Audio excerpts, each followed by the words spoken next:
வணக்கம். மாநிலச் செய்திகள் வாசிப்பவர் ஜமீர் அக்தர்.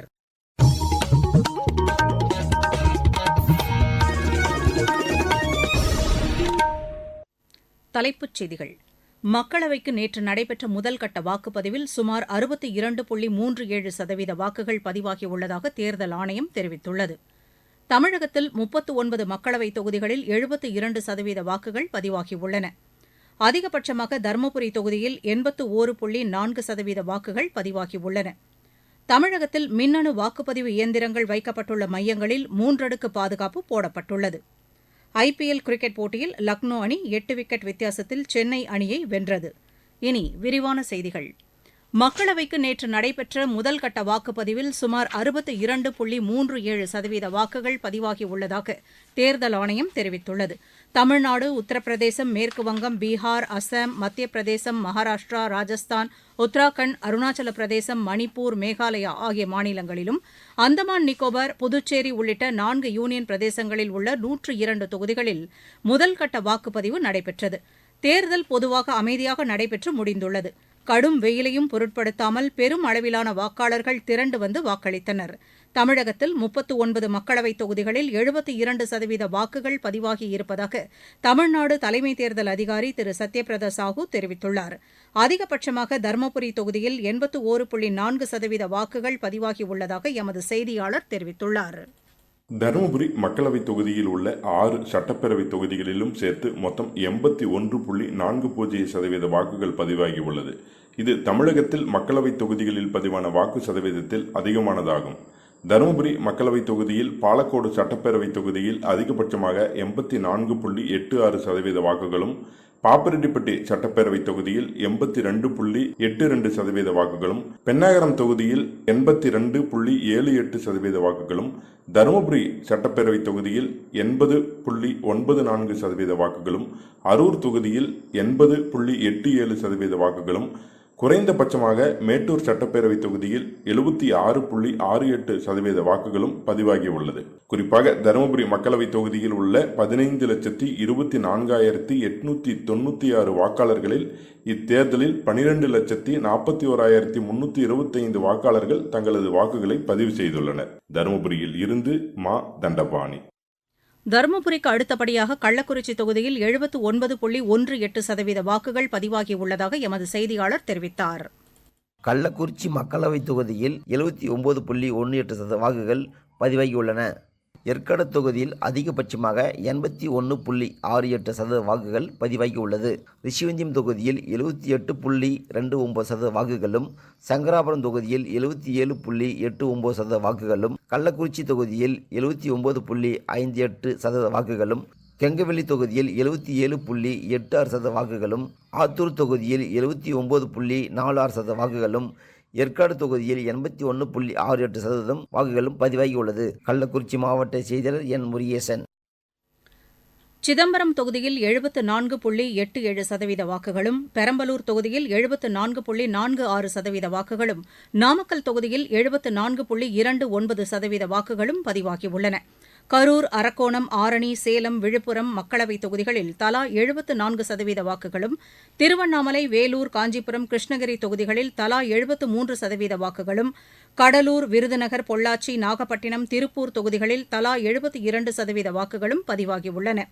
திருவள்ளூர், தேனி, மயிலாடுதுறை, ஈரோடு, திண்டுக்கல், திருச்சி, கோவை, நீலகிரி, தென்காசி, சிவகங்கை, ராமநாதபுரம், தூத்துக்குடி ஆகிய தொகுதிகளில் தலா 71% வாக்குகளும், திருநெல்வேலி, கன்னியாகுமரி தொகுதிகளில் தலா 70% வாக்குகளும் பதிவாகின. தஞ்சாவூர், ஸ்ரீபெரும்புதூர், வடசென்னை, மதுரை தொகுதிகளில் தலா 69% வாக்குகளும், தென்சென்னை, மத்திய சென்னை தொகுதிகளில் தலா 67% வாக்குகளும் பதிவாகியுள்ளன. வாக்குப்பதிவு முடிந்தவுடன் வாக்குப்பதிவு இயந்திரங்கள் சீல் வைக்கப்பட்டு பலத்த பாதுகாப்புடன் வாக்கு எண்ணும் மையத்தில் அமைக்கப்பட்டுள்ள பாதுகாப்பு அறைக்கு கொண்டு செல்லப்பட்டன. ஜூன் 4ஆம் தேதி வாக்குகள் எண்ணப்பட்டு அன்றைய தினமே முடிவுகள் அறிவிக்கப்பட உள்ளன. தமிழகத்தில் கடந்த மக்களவைத் தேர்தலை விட இந்த தேர்தலில் அதிகமாக வாக்குகள் பதிவாகியுள்ளன. 2019ஆம் ஆண்டு வேலூர் மக்களவை தொகுதி நீங்கலாக 38 தொகுதிகளுக்கு நடைபெற்ற தேர்தலில் 71.9% வாக்குகள் பதிவாகியிருந்தன. அந்த தேர்தலில் தருமபுரி தொகுதியில் அதிகபட்சமாக 80.49% வாக்குகளும், குறைந்தபட்சமாக தென்சென்னை தொகுதியில் 56.34% வாக்குகளும் பதிவானது. மேற்குவங்க மாநிலத்தில் முதல் கட்டமாக 3 மக்களவைத் தொகுதிகளில் நடைபெற்ற வாக்குப்பதிவில் அதிகபட்சமாக 77.57% வாக்குகள் பதிவாகியுள்ளன. உத்தரப்பிரதேச மாநிலத்தில் 8 தொகுதிகளுக்கு நடைபெற்ற வாக்குப்பதிவில் 58.49% வாக்குகள் பதிவாகியுள்ளன.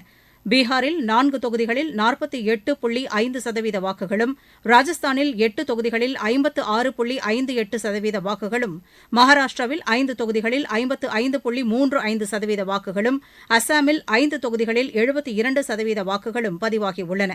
திரிபுராவில் மொத்தமுள்ள 2 மக்களவைத் தொகுதிகளில் ஒரு தொகுதிக்கு நேற்று நடைபெற்ற தேர்தலில் நாட்டிலேயே அதிகபட்சமாக 80.17% வாக்குகள் பதிவாகியுள்ளன. முதல்கட்ட வாக்குப்பதிவு நடைபெற்ற தொகுதிகளில் 1625 வேட்பாளர்கள் களத்தில் இருந்தனர். பிஜேபி மூத்த தலைவர்கள் திரு நிதின் கட்கரி, திரு சர்பானந்த சோனோவால், திரு கிரண் ரிஜிஜூ, டாக்டர் ஜிதேந்திர சிங், திரு சஞ்சீவ் பல்யான், டாக்டர் தமிழிசை சவுந்தரராஜன், திரு ஜிதேந்திர பிரசாதா, காங்கிரஸ் தலைவர்களான திரு கௌரவ் கோகோய், திரு கார்த்தி சிதம்பரம், திரு நகுல்நாத், திமுகவின் திரு தயாநிதி மாறன் ஆகியோர் முதல்கட்ட தேர்தலை சந்தித்த முக்கிய வேட்பாளர்கள் ஆவர். நீங்கள் கேட்டுக்கொண்டிருப்பது மாநில செய்தி அறிக்கை. மக்களவைக்கு 2வது கட்டமாக கேரளாவில் 20 தொகுதிகள், கர்நாடகாவில் 28 தொகுதிகள் உட்பட 13 மாநிலங்களில் உள்ள 89 தொகுதிகளில் வரும் 26ஆம் தேதி வாக்குப்பதிவு நடைபெறவுள்ளது. அந்த தொகுதிகளில் மாநில மற்றும் தேசிய கட்சிகளின் தலைவர்கள் தீவிர பிரச்சாரத்தில் ஈடுபட்டுள்ளனர். 3ஆம் கட்டமாக அடுத்த மாதம் 7ஆம் தேதி தேர்தல் நடைபெறவுள்ள 94 தொகுதிகளில் வேட்புமனு தாக்கல் நேற்று நிறைவடைந்தது. வேட்புமனுக்கள் இன்று பரிசீலனைக்கு எடுத்துக் கொள்ளப்படுகின்றன. வேட்புமனுக்களை விலக்கிக் கொள்ள நாளை மறுநாள் கடைசி நாளாகும். தமிழகத்தின் உள்பகுதிகளிலும் வட மாவட்டங்களிலும் ஓரிரு இடங்களில் வெப்ப அலை நிலவுவதற்கான வாய்ப்பு உள்ளதாக சென்னை வானிலை ஆய்வு மைய இயக்குநர் திரு செந்தாமரை கண்ணன் தெரிவித்துள்ளார். இதுகுறித்து எமது செய்தியாளரிடம் பேசிய அவர், ஒரு சில இடங்களில் இயல்பை விட வெப்பத்தின் தாக்கம் அதிகமாக காணப்படும் என்று கூறினார். மேற்கு தொடர்ச்சி மலை மாவட்டங்கள் மற்றும் அதனை ஒட்டிய உள் மாவட்டங்களில் ஓரிரு இடங்களில் இடைமின்னலுடன் கூடிய லேசானது முதல் மிதமான வரை மழைக்கு வாய்ப்புள்ளது. அதிகபட்ச வெப்பநிலையை பொறுத்தவரை ஒரு சில இடங்களில் இயல்பை விட 3 முதல் 5 டிகிரி செல்சியஸ் அளவுக்கு வெப்பம் அதிகரித்து காணப்படலாம். குறிப்பாக வட உள் தமிழக மாவட்டங்களில் ஓரிரு இடங்களில் வெப்ப அலை நிலவுவதற்கான சாத்தியக்கூறு உள்ளது. சென்னை மற்றும் புறநகர் பகுதிகளை பொறுத்தவரை வானம் ஓரளவு மேகமூட்டத்துடன் காணப்படும்.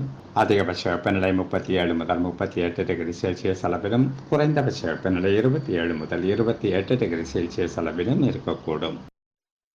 இருவரிச் செய்திகள். மேற்காசியாவில் பதற்றத்தை தணிக்கும் வகையில் இஸ்ரேலும் ஈரானும் நடந்து கொள்ள வேண்டும் என்று 7 நாடுகளின் வெளியுறவுத்துறை அமைச்சர்கள் வலியுறுத்தியுள்ளனர். ஐநா சபையில் பாலஸ்தீனத்திற்கு முழு உறுப்பினர் அந்தஸ்து வழங்க வகை செய்யும் பாதுகாப்பு கவுன்சிலின் தீர்மானத்தை அமெரிக்கா தனது ரத்து அதிகாரத்தை பயன்படுத்தி தடுத்துள்ளது. கென்யாவில் நேற்று நிகழ்ந்த ஹெலிகாப்டர் விபத்தில் அந்நாட்டு ராணுவ தலைமை தளபதி பிரான்சிஸ் ஒகோலா உயிரிழந்தார். மக்களவைத் தேர்தலில் முதல்கட்ட வாக்குப்பதிவு நடைபெற்ற தொகுதிகளில் பெருமளவு மக்கள் திரண்டு வாக்களித்ததற்காக பிரதமர் திரு நரேந்திர மோடி நன்றி தெரிவித்துள்ளார். பஞ்சாப் மாநிலம் சங்ரூர் சிறைச்சாலையில் ஏற்பட்ட மோதலில் 2 கைதிகள் கொல்லப்பட்டனர், 2 பேர் காயமடைந்தனர். மணிப்பூர் மாநில தலைநகர் இம்பாலில் நேற்று வாக்குப்பதிவின்போது பொதுமக்களை நோக்கி துப்பாக்கிச் சூடு நடத்தியதாக 3 பேர் கைது செய்யப்பட்டுள்ளனர். சிறையில் உள்ள தில்லி முதலமைச்சர் திரு அரவிந்த் கெஜ்ரிவால் நாள்தோறும் காணொலி வாயிலாக மருத்துவரிடம் ஆலோசனை பெற அனுமதிக்க சிறை நிர்வாகத்திற்கு உத்தரவிடக் கோரி தாக்கல் செய்த மனு மீதான தீர்ப்பை தில்லி உயர்நீதிமன்றம் நிறுத்தி வைத்துள்ளது. மதுரை அருள்மிகு மீனாட்சி சுந்தரேஸ்வரர் திருக்கோவில் சித்திரை திருவிழாவின் முக்கிய நிகழ்வான மீனாட்சி அம்மனுக்கு பட்டாபிஷேகம் செய்யும் நிகழ்ச்சி நேற்று கோலாகலமாக நடைபெற்றது. விளையாட்டுச் செய்திகள்.